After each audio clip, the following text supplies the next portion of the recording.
Hello everyone, रघुवर GK में आप सभी का स्वागत है। आज हम लोग सीटेट एग्जाम 2022 में पूछे जाने वाले सबसे इम्पोर्टेंट टॉपिक एनसीएफ 2005 का कॉन्सेप्ट वाइज प्रैक्टिस करेंगे। इस टॉपिक से हर एग्जाम में क्वेश्चंस पूछे जाते हैं, तो आप ध्यान से इस टॉपिक के सभी क्वेश्चंस का स्टडी करें और वीडियो को पूरा देखें। और वीडियो पसंद है तो चैनल को सब्सक्राइब जरूर करें। तो चलिए आज का क्लास हम स्टार्ट करते हैं। हमारा पहला प्रश्न है, किस तरह के पाठ्यक्रम को लागू करके विद्यार्थियों की विफलता को कम किया जा सकता है? किस प्रकार के पाठ्यक्रम को लागू किया जाए ताकि विद्यार्थियों की विफलता क्या हो सके, कम हो सके? तो ऑप्शन ए हमारा है, जो अत्यधिक चुनौतीपूर्ण और जटिल हो। तो इस प्रकार की पाठ्यक्रम को हम लागू नहीं कर सकते हैं जो अत्यधिक क्या हो, चुनौतीपूर्ण हो, अधिक जटिल हो। ऑप्शन बी है, जो उनके दैनिक जीवन के लिए अप्रासंगिक हो। तो जो बच्चों के लिए अप्रासंगिक होगा इसको भी हम लागू नहीं कर सकते हैं। ऑप्शन सी है, जो उनके सामाजिक संदर्भ से जुड़ा हो। तो हम ऐसी पाठ्यक्रम को लागू करेंगे जो बच्चों के सामाजिक संदर्भ से जुड़ा हुआ हो। तो हमारा सही आंसर क्या हो जाएगा? ऑप्शन सी हमारा सही आंसर होगा। ऑप्शन डी भी नहीं होगा कि जो अमूर्त से सरल की ओर बढ़ता है। नेक्स्ट क्वेश्चन को देखते हैं। अगला क्वेश्चन है, अनुशासन व्यक्ति के जीवन में बहुत आवश्यक है। अनुशासन सभी में होना चाहिए, विशेषकर विद्यालय स्तर पर जब इसकी आधारशिला रखी जाती है। विद्यालय स्तर पर अनुशासन महत्व है, तो हमें बताना है कि अनुशासन सभी के लिए जरूरी है, विशेषकर विद्यालय स्तर के लिए। तो विद्यालय स्तर पर आपका अनुशासन किनके लिए आवश्यक होता है? तो ऑप्शन ए हमारा है, केवल शिक्षार्थियों के लिए। ऑप्शन बी है, केवल छात्रों के लिए। ऑप्शन सी है, शिक्षक एवं छात्र दोनों के लिए। और ऑप्शन डी है, इनमें से कोई नहीं। तो विद्यालय स्तर पर देखा जाए तो विद्यालय में आपका स्टूडेंट होते हैं और टीचर होते हैं। तो विद्यालय स्तर पर अनुशासन आपका दोनों के पास होना चाहिए, टीचर का पास भी अनुशासन होना चाहिए और स्टूडेंट के पास भी होना चाहिए। तो हमारा सही आंसर क्या हो जाएगा? ऑप्शन सी सही आंसर होगा कि शिक्षक एवं छात्र दोनों के लिए अनुशासन की आवश्यकता होती है। नेक्स्ट क्वेश्चन को देखते हैं। अगला क्वेश्चन है, राष्ट्रीय पाठ्यचर्या फ्रेमवर्क 2005 ने अपनी समझ डैश से प्राप्त की। तो राष्ट्रीय पाठ्यचर्या फ्रेमवर्क 2005 अपनी समझ किससे प्राप्त करता है? तो ऑप्शन ए हमारा है, संज्ञानात्मक सिद्धांत। ऑप्शन बी है, मानवतावाद। और ऑप्शन सी हमारा है, व्यवहारवाद। और ऑप्शन डी है, रचनावाद। तो राष्ट्रीय पाठ्यचर्या फ्रेमवर्क 2005 अपनी समझ रचनावाद से प्राप्त करता है। तो ऑप्शन डी हमारा सही आंसर होगा। नेक्स्ट क्वेश्चन को देखते हैं। अगला क्वेश्चन है, शिक्षा के क्षेत्र में पाठ्यचर्या शब्दावली डैश की ओर संकेत करती है। शिक्षा के क्षेत्र में बताना है कि जो पाठ्यचर्या है यह किसके ओर संकेत करती है? तो ऑप्शन ए हमारा है, शिक्षण पद्धति एवं पढ़ाई जाने वाली विषय वस्तु की ओर। ऑप्शन बी है, विद्यालय का संपूर्ण कार्यक्रम जिसमें विद्यार्थी प्रतिदिन अनुभव प्राप्त करते हैं। ऑप्शन सी है, मूल्यांकन प्रक्रिया। और ऑप्शन डी है, कक्षा में प्रयुक्त की जाने वाली पाठ्य सामग्री। तो हमें बताना है कि शिक्षा के क्षेत्र में पाठ्यचर्या डैश की ओर संकेत करती है। तो पाठ्यचर्या आपका किसकी ओर संकेत करता है? तो यह आपका विद्यालय का संपूर्ण कार्यक्रम जिसमें विद्यार्थी प्रतिदिन अनुभव प्राप्त करते हैं। तो ऑप्शन बी हमारा सही आंसर है। नेक्स्ट क्वेश्चन को देखते हैं। छोटे शिक्षार्थियों को कक्षा कक्ष में समवयस्कों के साथ अंतःक्रिया करने के लिए प्रोत्साहित करना चाहिए, जिसमें इसमें कहा जा रहा है कि छोटे शिक्षार्थियों को कक्षा कक्ष में समवयस्कों अर्थात अपने समान स्टूडेंट के साथ अंतःक्रिया करने के लिए प्रोत्साहित करना चाहिए। क्यों प्रोत्साहित करना चाहिए? तो ऑप्शन ए हमारा है, शिक्षक कक्षा कक्ष को बेहतर तरीके से नियंत्रित कर सके। ऑप्शन बी है, ये एक दूसरे से प्रश्नों के उत्तर सीख सकें। ऑप्शन सी है, पाठ्यक्रम को बहुत जल्दी पूरा किया जा सके। या ऑप्शन डी है, ये पढ़ने के दौरान सामाजिक कौशल सीख सकें। तो बच्चों को अपने समवयस्कों के साथ अंतःक्रिया करने के लिए इसलिए प्रोत्साहित किया जाता है ताकि वे पढ़ने के साथ साथ क्या कर सके, सामाजिक कौशलों को सीख सके। तो ऑप्शन डी हमारा सही आंसर है। जहाँ भी समवयस्क आएगा वहाँ पे आपका आंसर यही होगा कि बच्चे क्या कर सके, पढ़ाई के साथ साथ सामाजिक कौशलों को भी सीख सकें। नेक्स्ट क्वेश्चन है, निम्नलिखित में से पाठ योजना का दर्शन किसने दिया? हमें बताना है कि पाठ योजना का दर्शन किसके द्वारा दिया गया। तो ऑप्शन ए हमारा है हर्बर्ट के द्वारा, या ऑप्शन बी है किलबर्ट के द्वारा, ऑप्शन सी है एल्बर्ट के द्वारा, और ऑप्शन डी है हर्ट्सबर्ग के द्वारा। तो पाठ योजना का दर्शन आपका हर्बर्ट के द्वारा दिया गया। तो ऑप्शन ए हमारा सही आंसर है। अगला प्रश्न है, राष्ट्रीय पाठ्यचर्या की रूपरेखा की दिशा निर्देश के अंतर्गत आता है।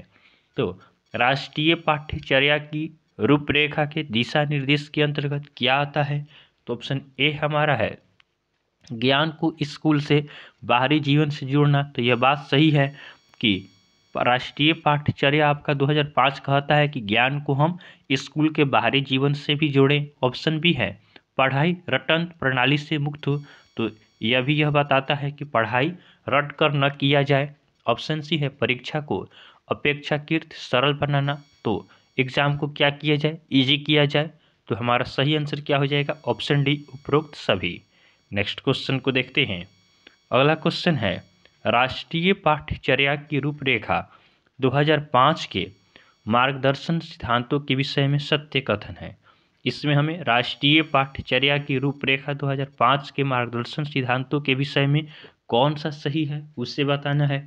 तो ऑप्शन ए हमारा है पाठ्यचर्या पाठ्य पुस्तक केंद्रित होनी चाहिए। ऑप्शन बी है अधिगम प्रक्रिया के अंतर्गत न समझ आने वाली अवधारणाओं को रखना चाहिए। तो न समझ आने वाली, तो इसे नहीं रख सकते हैं। ऑप्शन ए हमारा है पाठ्य पुस्तक केंद्रित, केवल पाठ्य पुस्तक से ही संबंधित नहीं होना चाहिए। ऑप्शन सी क्या है, स्कूल में प्राप्त ज्ञान को बाहरी जीवन से जोड़ा जाना चाहिए। तो यह हमारा क्या हो जाएगा? सही आंसर होगा कि राष्ट्रीय पाठ्यचर्या की रूपरेखा 2005 के मार्गदर्शन सिद्धांत के अनुसार यह सही है कि स्कूल में प्राप्त ज्ञान को बाहरी जीवन से जोड़ा जाए। ऑप्शन डी है ऐसी अधिभावी पहचान की अवहेलना करनी चाहिए। तो अवहेलना नहीं करनी चाहिए, तो यह भी नहीं होगा। ऑप्शन सी इसका सही आंसर है।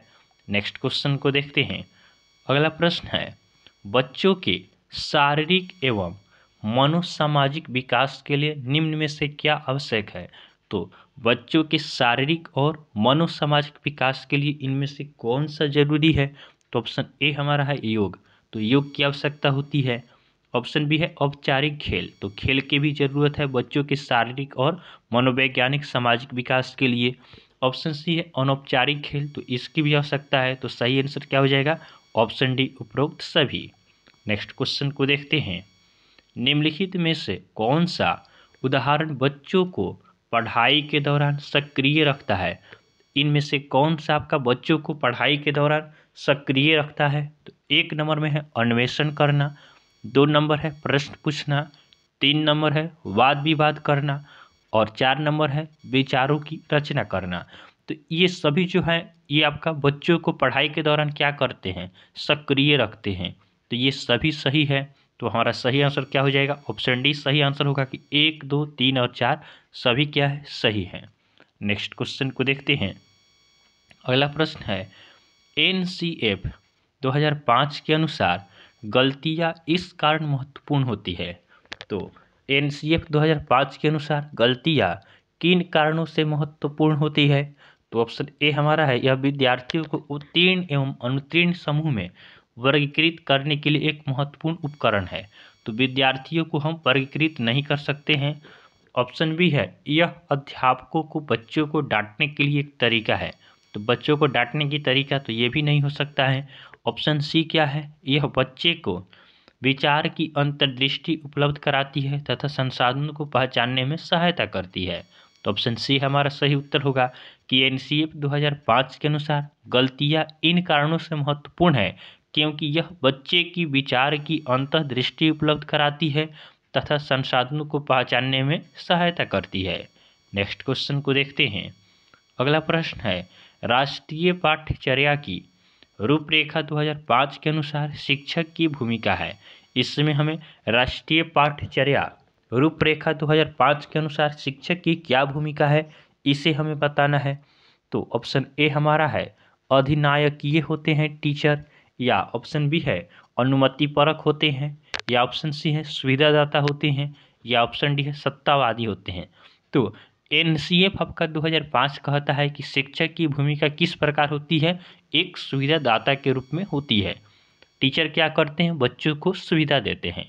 अगला क्वेश्चन है, राष्ट्रीय पाठ्यचर्या की रूपरेखा 2005 किस सूझ के आधार पर पाठ्यचर्या के बोझ को कम करने पर बल देती है। राष्ट्रीय पाठ्यचर्या की रूपरेखा 2005 किस सूझ के आधार पर पाठ्यचर्या के बोझ को कम करने पर बल देती है। तो ऑप्शन ए हमारा है शिक्षा बोझ के साथ, तो शिक्षा को बोझ नहीं मान सकते हैं, शिक्षा बिना बोझ के साथ। तो ऑप्शन बी हमारा सही उत्तर होगा। राष्ट्रीय पाठ्यचर्या आपका 2005 कहता है कि शिक्षा को बिना बोझ बनाया जाए, तो ऑप्शन बी हमारा सही आंसर होगा। नेक्स्ट क्वेश्चन को देखते हैं। अगला क्वेश्चन है, कला विषय को स्कूली शिक्षा के किस स्तर पर सम्मिलित किए जाने पर बल देना चाहिए। जो कला होता है इसे स्कूली शिक्षा के किस स्तर पर सम्मिलित किया जाना चाहिए। तो ऑप्शन ए हमारा है पूर्व प्राथमिक, ऑप्शन बी है प्राथमिक, ऑप्शन सी है उच्च प्राथमिक, या ऑप्शन डी है इन सभी स्तरों पर। तो कला जो विषय होता है इसे हम पूर्व प्राथमिक स्तर, प्राथमिक स्तर और उच्च प्राथमिक स्तर पर सम्मिलित कर सकते हैं। तो हमारा सही आंसर क्या हो जाएगा, ऑप्शन डी सही आंसर होगा। अगला क्वेश्चन है, देश की चिंताओं के प्रति जागरूकता को संपूर्ण स्कूली पाठ्यचर्या में व्याप्त होनी चाहिए। देश की चिंताओं के प्रति जागरूकता को संपूर्ण स्कूली पाठ्यचर्या में व्याप्त होनी चाहिए। तो ऑप्शन ए हमारा है गणित, ऑप्शन बी है पर्यावरण, ऑप्शन सी है भाषा और ऑप्शन डी है मातृभाषा। हमें बताना क्या है कि देश की चिंताओं के प्रति जागरूकता को संपूर्ण स्कूली पाठ्यचर्या में व्याप्त होना चाहिए। तो पर्यावरण की चिंताओं के प्रति क्या होना चाहिए, पर्यावरण की चिंताओं के प्रति जागरूकता को संपूर्ण स्कूली पाठ्यचर्या में व्याप्त होना चाहिए। नेक्स्ट क्वेश्चन को देखते हैं। राष्ट्रीय पाठ्यचर्या की रूपरेखा 2005 के अनुसार गणित शिक्षण का लक्ष्य होना चाहिए। एनसीएफ 2005 के अनुसार गणित शिक्षण का लक्ष्य क्या होना चाहिए। तो ऑप्शन ए हमारा है तार्किक ढंग से सोचना। तो यह बात सही है कि एनसीएफ 2005 कहता है कि गणित शिक्षण किस प्रकार होना चाहिए, तार्किक ढंग से सोचने की तरह होना चाहिए। ऑप्शन बी है अमूर्तनों का निर्माण करना, तो ये भी होना चाहिए। ऑप्शन सी है संचालित करने की योग्यता का विकास करना, तो ये भी आपका एनसीएफ 2005 कहता है। तो हमारा सही आंसर क्या हो जाएगा, ऑप्शन डी सही आंसर होगा कि उपरोक्त सभी। अगला प्रश्न है, यदि बच्चे फेल होते हैं तो वे दर्शाते हैं। तो बच्चे फेल होते हैं तो क्या दर्शाते हैं। तो ऑप्शन ए हमारा है अपनी असफलता को, ऑप्शन बी है स्कूल की असफलता को, ऑप्शन सी है समाज की असफलता को, या ऑप्शन डी है परिवार की असफलता को। तो यदि बच्चे फेल हो जाते हैं तो यह स्कूल की असफलता को दर्शाते हैं। तो ऑप्शन बी हमारा सही आंसर है। अगला क्वेश्चन है, राष्ट्रीय पाठ्यचर्या की रूपरेखा 2005 के अनुसार बच्चों के आकलन का सही तरीका क्या है। तो एनसीएफ 2005 के अनुसार बच्चों का आकलन करने का सबसे सही तरीका कौन सा है। तो ऑप्शन ए हमारा है वार्षिक परीक्षाएं, ऑप्शन बी है दैनिक गतिविधियां, ऑप्शन सी है अर्धवार्षिक परीक्षाएं, या ऑप्शन डी है इनमें से कोई नहीं। तो एनसीएफ 2005 कहता है कि बच्चों का आकलन हमें वार्षिक रूप से या अर्धवार्षिक रूप से न करके हमें बच्चों की दैनिक गतिविधियों के अनुसार करना चाहिए। तो ऑप्शन बी हमारा सही आंसर है। नेक्स्ट क्वेश्चन को देखते हैं। विवेचनात्मक शिक्षा शास्त्र खुले विमर्श और विविध दृष्टिकोण के माध्यम से डैश लेने की प्रक्रिया को सरल बनाता है। हमें बताना है कि विवेचनात्मक शिक्षा शास्त्र खुले विमर्श और विविध दृष्टिकोण के माध्यम से डैश लेने की प्रक्रिया को सरल बनाता है। तो ऑप्शन ए हमारा है सामूहिक निर्णय, ऑप्शन बी है एकल निर्णय, ऑप्शन सी है स्व निर्णय, या ऑप्शन डी है इनमें से कोई नहीं। हमें बताना है कि विवेचनात्मक शिक्षा शास्त्र खुले विमर्श और विविध दृष्टिकोण के माध्यम से डैश लेने की प्रक्रिया को सरल बनाता है। तो यह आपका सामूहिक निर्णय लेने की प्रक्रिया को सरल बनाता है। तो ऑप्शन ए हमारा सही आंसर है। आज का हमारा लास्ट क्वेश्चन है, राष्ट्रीय पाठ्यचर्या रूपरेखा 2005 के अनुसार कक्षा में शिक्षक की भूमिका होनी चाहिए। तो कक्षा में टीचर की भूमिका क्या होनी चाहिए। तो ऑप्शन ए हमारा है एक उत्प्रेरक के रूप में, ऑप्शन बी है एक आदेशक के रूप में नहीं हो सकता है, नेता के रूप में नहीं हो सकता है, टीचर की भूमिका आपका क्लास में एक उत्प्रेरक के रूप में होता है, जो बच्चों को क्या करते हैं, बच्चों को मोटिवेट करने का काम करते हैं। तो ऑप्शन ए हमारा सही आंसर है। तो इस तरह हमने एनसीएफ 2005 के सभी क्वेश्चंस का डिस्कशन इस वीडियो में किया है। आपको वीडियो अच्छा लगा हो तो आप वीडियो को लाइक करें, चैनल को सब्सक्राइब करें तथा अपने फ्रेंड के साथ जरूर शेयर करें। तो चलिए आज के लिए हम इतना ही रखते हैं, फिर नेक्स्ट वीडियो में आपसे मिलेंगे। तब तक के लिए धन्यवाद।